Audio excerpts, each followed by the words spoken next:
વિદ્યાર્થી મિત્રો, વિદ્યુત રસાયણ વિજ્ઞાનના આ કોન્સેપ્ટ લેક્ચરમાં આપણે વિદ્યુત વિભાજનથી પ્રાપ્ત થતી નિપજનો આધાર એ કઈ કઈ બાબતો ઉપર રહેલો છે એનો કોન્સેપ્ટ આપણે ક્લિયર કરીશું.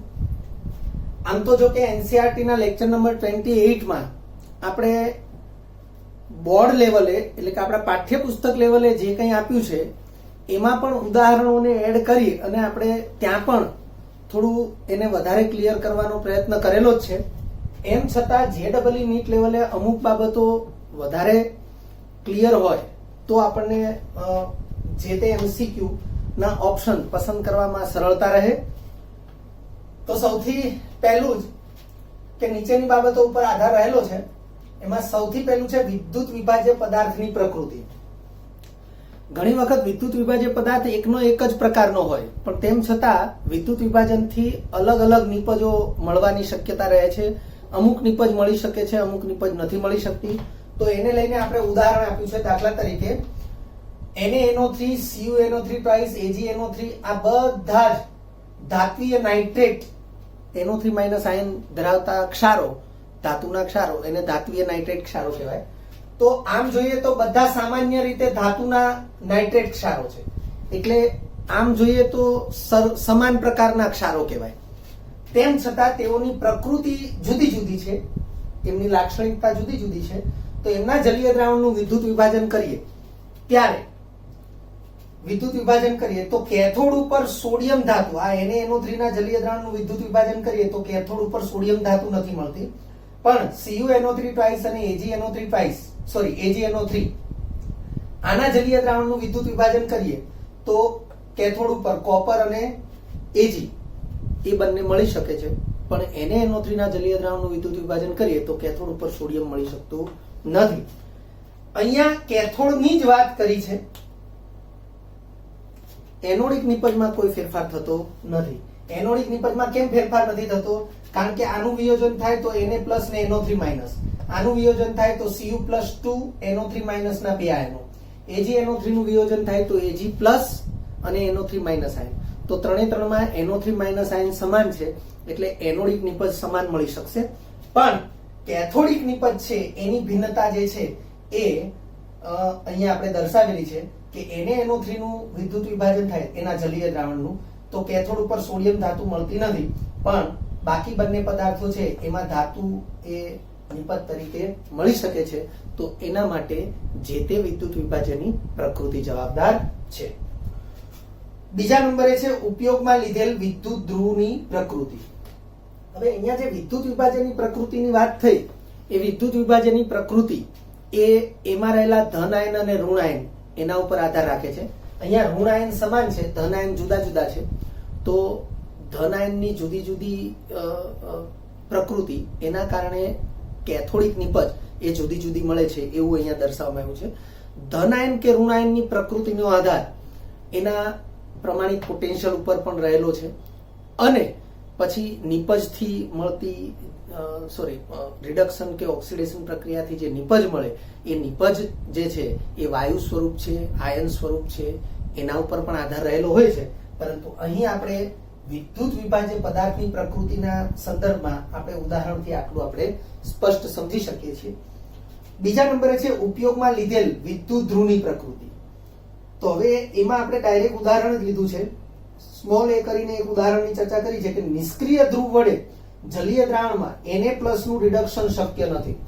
તમે ગ્રેફાઇટ, સ્ટીલ, પ્લેટિનમ આવા કોઈ પણ નિષ્ક્રિય ધ્રુવનો ઉપયોગ કરો અને Na+ નું જલીય દ્રાવણ હોય, જેમ કે NaCl, NaNO3 આ બધા ક્ષારો છે, Na2SO4 આ બધા ક્ષારો એમાં Na+ આયન હોય એટલે આપણે અહીંયા લખ્યું છે કે જલીય દ્રાવણમાં Na+ નું રિડક્શન શક્ય નથી નિષ્ક્રિય વિદ્યુત ધ્રુવ હોય તો પણ. પરંતુ જો મર્ક્યુરીનો કેથોડ વાપરવામાં આવે તો જલીય દ્રાવણ હોવા છતાં Na+ નું રિડક્શન થઈને સોડિયમ મળે છે. અહીં એક પ્રક્રિયા દર્શાવી છે. આ પ્રક્રિયા જે છે એમાં મર્ક્યુરીનો કેથોડ દર્શાવેલો છે. 11 સાયન્સની અંદર S વિભાગના તત્વો એવું ચેપ્ટર અને એમાં કાસ્ટનર કેલ્નર કોષ એનો ઉલ્લેખ છે NaOH ની બનાવટ માટે. અને કાસ્ટનર કેલ્નર કોષ જે છે એમાં મર્ક્યુરીના કેથોડ વડે NaCl ના જલીય દ્રાવણ, સાંદ્ર જલીય દ્રાવણ, એનું વિદ્યુત વિભાજન કરવામાં આવે છે અને મર્ક્યુરીના કેથોડ વડે આપણને સોડિયમ મર્ક્યુરી સમરસ મળે છે એવું ત્યાં દર્શાવવામાં આવ્યું છે. તો એ એવું દર્શાવે છે કે સામાન્ય રીતે જલીય દ્રાવણ હોય અને Na+ હાજર હોય તો Na+ નું રિડક્શન ક્યારે શક્ય નથી, પરંતુ મર્ક્યુરીનો કેથોડ લેવામાં આવે છે તો જલીય દ્રાવણ હોવા છતાં, એટલે કે પાણી હાજર હોવા છતાં Na+ નું રિડક્શન થઈ અને સોડિયમ મળે છે, પણ એ સોડિયમ એ મર્ક્યુરી સાથે મિક્સ એટલે કે મિશ્રિત થયેલું હોય છે, એટલે એને સોડિયમ મર્ક્યુરી સમરસ કહે છે. એવી રીતે બીજું ઉદાહરણ લીધું છે ઉપયોગમાં લીધેલ વિદ્યુત ધ્રુવની પ્રકૃતિના સંદર્ભમાં. હવે આ જે બીજું ઉદાહરણ છે એની ચર્ચા અથવા એનો ઉલ્લેખ એ આપણે NCERT લેક્ચર નંબર 28 માં કરેલો જ છે, પણ તેમ છતાં કંઈક ભિન્નતા છે, એટલે તમારે લેક્ચર નંબર 28 એનો સ્ટડી પણ કરવો જોઈએ અને સાથે આ કોન્સેપ્ટનો પણ સ્ટડી કરવો જરૂરી છે. બીજા નંબરે, એટલે કે અહીંયા સ્મોલ a છે, એમાં અહીંયા સ્મોલ b છે, કે CuSO4 ના જલીય દ્રાવણનું વિદ્યુત વિભાજન જો કોપરના એનોડ વડે, હવે આ કોપરનો એનોડ એનો મતલબ કોપર તો સક્રિય ધ્રુવ કહેવાય, તો કોપરના એનોડ વડે કરવામાં આવે તો નિપજ તરીકે Cu2+ આયનો મળશે. શા માટે એવું મળશે? તો જો સક્રિય ધાતુનો સક્રિય ધ્રુવ છે તો પોતે જ ઓક્સિડેશન અનુભવશે, એટલે કોપરનો એનોડ છે જે પોતે જ ઓક્સિડેશન પ્રક્રિયા અનુભવી અને Cu+2 આયનમાં ફેરવાય છે, 2 ઇલેક્ટ્રોન પરિપથમાં જાય છે, આ Cu+2 આયનો નિપજ ગણાશે. પરંતુ નિષ્ક્રિય એનોડ વડે વિદ્યુત વિભાજન કરવામાં આવે, જેમ કે ગ્રેફાઇટનો નિષ્ક્રિય ધ્રુવ હોય અથવા તો પ્લેટિનમનો હોય અથવા સ્ટીલનો હોય, આવા કોઈ એનોડ વડે જો વિદ્યુત વિભાજન કરવામાં આવે તો એનોડ ઉપર પાણીનું ઓક્સિડેશન થતું હોવાથી નિપજ તરીકે O2 વાયુ અને H+ આયનો મળે છે. હવે વિદ્યાર્થી મિત્રો, વિદ્યુત વિભાજન પ્રક્રિયામાં એનોડ એટલે ધન ધ્રુવ, ધન ધ્રુવથી ઋણ આયનો આકર્ષાય, પણ CuSO4 ના જલીય દ્રાવણમાં SO4- 2 આયન ઋણ આયન છે, એ એનોડથી આકર્ષાવા જોઈએ, મતલબ કે ધન ધ્રુવથી આકર્ષાવા જોઈએ અને એનું ઓક્સિડેશન થવું જોઈએ, પરંતુ એ સાંદ્ર એટલે કે અતિ સાંદ્ર દ્રાવણ હશે તો જ શક્ય છે, સામાન્ય અથવા મંદ દ્રાવણમાં આ શક્ય નથી. એટલે જ્યારે પણ આવું ટાઇટલ લખેલું હોય કે CuSO4 ના જલીય દ્રાવણનું વિદ્યુત વિભાજન સ્પષ્ટતા કરી નથી, તો આપણે સામાન્ય અથવા મંદ દ્રાવણ જ વિચારી શકીએ છીએ, કારણ કે આમ પણ પ્રેક્ટિકલ માટે મંદ અથવા સામાન્ય સાંદ્રતાવાળા દ્રાવણનો જ ઉપયોગ થતો હોય છે. સાંદ્ર દ્રાવણ, અતિ સાંદ્ર દ્રાવણનો ઉપયોગ કરવાનો હોય તો ત્યાં ઉલ્લેખ પણ કરવો જરૂરી છે. તો એવા સંજોગોમાં અહીંયા ઉલ્લેખ નથી, એટલે આપણે અહીંયા લખી શકીએ કે પાણીનું ઓક્સિડેશન થતું હોવાથી. અધરવાઇઝ જો સાંદ્ર દ્રાવણ હોય તો SO4- 2 આયનોનું ઓક્સિડેશન થઈ અને આપણને ડાયસલ્ફેટ આયન મળી શકે છે. એટલે એ જે પ્રક્રિયા છે એનો ઉલ્લેખ પાછા NCERT લેક્ચર નંબર 28 માં કરેલો જ છે આપણે, સો ધેટ કે આપણે તો અહીં સામાન્ય અથવા તો મંદ દ્રાવણ જે છે એના સંદર્ભમાં જ વિચારીશું. એટલે લખ્યું છે કે નિષ્ક્રિય એનોડ નો ઉપયોગ કરવામાં આવે તો પાણીનું જ ઓક્સિડેશન થતું હોવાથી નિપજ તરીકે O2 વાયુ અને H+ આયનો મળે છે. હવે તમે જોઈ શકો છો કે મેં અહીંયા એનોડ તરીકે પ્લેટિનમને બદલે ગ્રેફાઇટ અથવા સ્ટીલ એ પણ દર્શાવી શકીએ. પાણીની ઓક્સિડેશન પ્રક્રિયાનું સમીકરણ ખાસ યાદ રાખજો કે H2O ઓક્સિડેશન થવું એટલે ઇલેક્ટ્રોન દૂર થવા, તો 1/2 O2 એ વાયુ સ્વરૂપની નિપજ અને H+ આયનો એ દ્રાવણમાં પ્રવેશશે, એટલે મેં અહીં નોંધ લખી છે. નોંધને ખાસ યાદ રાખવી, કારણ કે આ પ્રકારની નોંધ છે એ જ MCQ સોલ્વ કરવામાં વધારે અગત્યની હોય છે. આ પ્રકારના સમીકરણ કે આપણને ખ્યાલ ન હોય કે પાણીની ઓક્સિડેશન પ્રક્રિયાનું સમીકરણ શું છે તો એ ધ્યાનમાં રાખવું જરૂરી છે. આવી રીતે પાણીની રિડક્શન પ્રક્રિયાનું સમીકરણ પણ હોય છે, તો આ બધી વસ્તુઓને આપણે ધ્યાનમાં રાખવી જરૂરી હોય છે. સો ધેટ હવે પાણીની રિડક્શન પ્રક્રિયાના સમીકરણની વાત કરું તો આપણને EMF શ્રેણીની અંદર પાણીની રિડક્શન પ્રક્રિયાનું સમીકરણ આપેલું જ છે, પણ મેં અહીં પાણીની ઓક્સિડેશન પ્રક્રિયાનું સમીકરણ દર્શાવેલું છે. તો લખ્યું છે અહીં ઉદ્ભવતા H+ આયન, તો તમે જોઈ શકો છો કે આ નિષ્ક્રિય એનોડ વડે જ્યારે CuSO4 ના જલીય દ્રાવણનું વિદ્યુત વિભાજન કરવામાં આવે છે ત્યારે ઉદ્ભવતા H+ આયનો દ્રાવણમાં પ્રવેશતા હોવાથી દ્રાવણમાં H2SO4 બને છે. હાવ? તો SO4- 2 આયનો જે છે એનો તો કોઈ વપરાશ જ થયો નથી, એ દ્રાવણમાં એઝ ઇટ ઇઝ પડી રહ્યા છે અથવા હાજર છે. તો ઉદ્ભવેલા H+ આયન એ આ SO4- 2 આયન સાથે સુયોજિત થઈ અને H2SO4 બનાવે છે, એટલે દ્રાવણમાં એસિડ બને છે. એટલે લખ્યું છે આમ દ્રાવણ એસિડિક બનવાને લીધે દ્રાવણની pH ઘટે છે.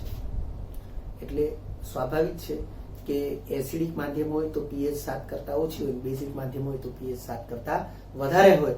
એટલે અર્થ કે દ્રાવણ એસિડિક બન્યું, નિષ્ક્રિય એનોડ વડે CuSO4 ના જલીય દ્રાવણનું વિદ્યુત વિભાજન કર્યું તો દ્રાવણ એસિડિક બન્યું, અને દ્રાવણ એસિડિક બન્યું એનાથી દ્રાવણની pH ઘટશે.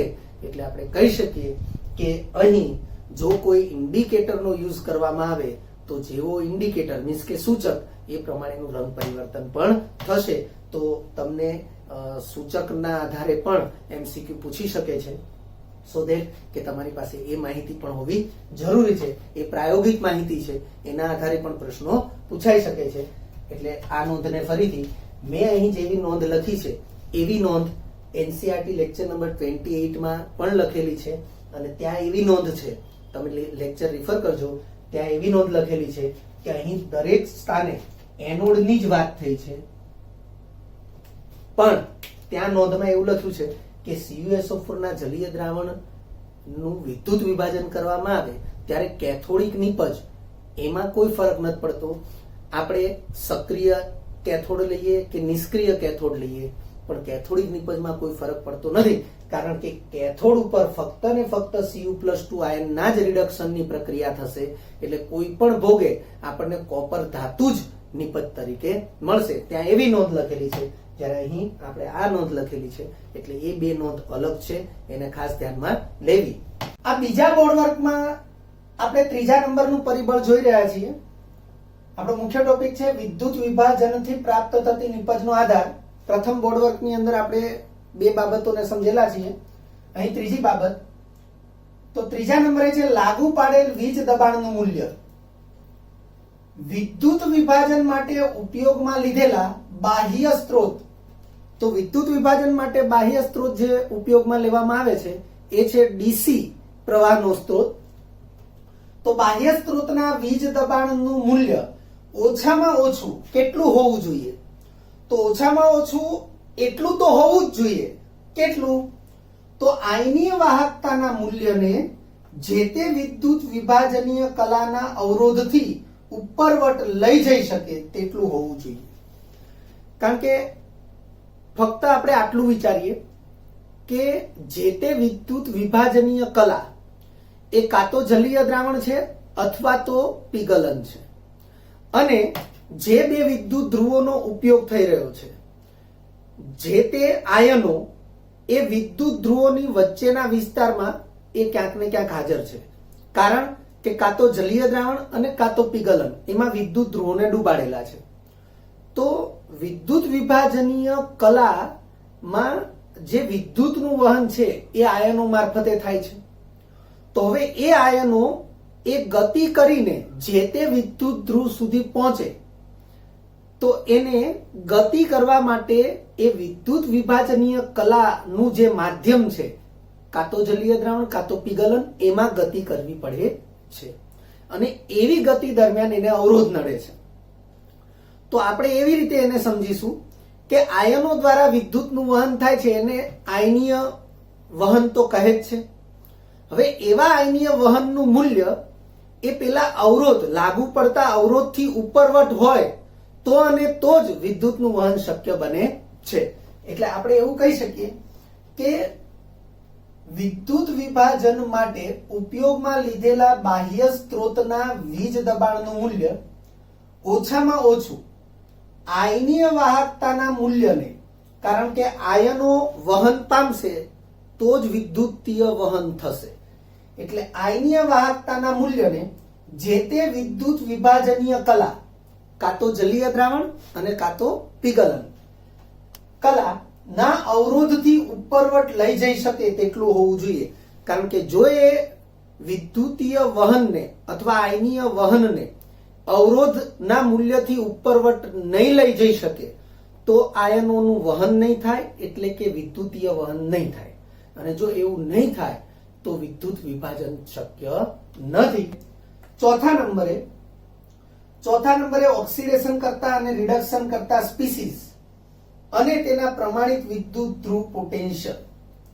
ઓક્સિડેશન કરતા અને રિડક્શન કરતા સ્પીસીસ તેમજ તેના પ્રમાણિત વિદ્યુત ધ્રુવ પોટેન્શિયલ. હવે આ બાબતનો ઉલ્લેખ એનસીઆરટી બુકમાં છે, પણ એની વિશે ડિટેલિંગ બહુ ખાસ નથી. અહીંયા આપણે એ કોન્સેપ્ટ ક્લિયર રાખીશું. તો જો વિદ્યુત વિભાજન દરમિયાન પહેલી બાબત, કેથોડ ઉપર રિડક્શન અનુભવી શકે તેને, હવે કેથોડ ઉપર જ રિડક્શન પ્રક્રિયા થવાની છે, તો જે રિડક્શન અનુભવી શકે તે જ સ્પીસીઝ એટલે કે તેને ઓક્સિડેશન કરતા સ્પીસીઝ કહે છે. તેમજ એનોડ ઉપર ઓક્સિડેશન અનુભવી શકે તેને રિડક્શન કરતા સ્પીસીઝ કહે છે. એટલે આપણે આ બાબત અહીં જે રીતે લખી છે એને મૂળભૂત રીતે 11 સાયન્સની અંદર રેડોક્સ ચેપ્ટરની અંદર ભણેલા છીએ કે જેનું રિડક્શન થાય તે ઓક્સિડેશન કરતા અને જેનું ઓક્સિડેશન થાય તે રિડક્શન કરતા. પણ વિદ્યુત વિભાજન દરમિયાન જે સ્થિતિ હોય એના અનુસંધાનમાં એ જ વિધાનો આપણે મોડિફાઈ કર્યા છે. તો ફરીથી, વિદ્યુત વિભાજન દરમિયાન કેથોડ ઉપર રિડક્શન અનુભવી શકે તેને ઓક્સિડેશન કરતા સ્પીસીઝ કહે છે. તેમજ એનોડ ઉપર ઓક્સિડેશન અનુભવી શકે તેને રિડક્શન કરતા સ્પીસીઝ કહે છે. જો વિદ્યુત વિભાજના જલીય દ્રાવણ કે પીગલનમાં, કારણ કે વિદ્યુત વિભાજનનું જલીય દ્રાવણ કે પીગલન એ વાસ્તવમાં વિદ્યુત વિભાજનીય કલા છે. તો વિદ્યુત વિભાજ્યના જલીય દ્રાવણ કે પીગલનમાં હવે મેં અહીંયા બીજી બે બાબતો દર્શાવેલી છે. એમાં પહેલી બાબત, બે કે તેથી વધુ ઓક્સિડેશન કરતા સ્પીસીઝ હાજર હોય. ઓક્સિડેશન કરતા સ્પીસીઝ કે જેનું કેથોડ ઉપર રિડક્શન થઈ શકે છે. તો બે કે તેથી વધુ ઓક્સિડેશન કરતા સ્પીસીઝ હાજર હોય તો સાપેક્ષમાં જેનું પ્રમાણિત રિડક્શન પોટેન્શિયલ, સિમ્બોલ આપણે જાણીએ છીએ ઇયન્સ આરઈડી, જેનું પ્રમાણિત રિડક્શન પોટેન્શિયલ મૂલ્ય વધુ હોય તેનું જ રિડક્શન શક્ય બને છે.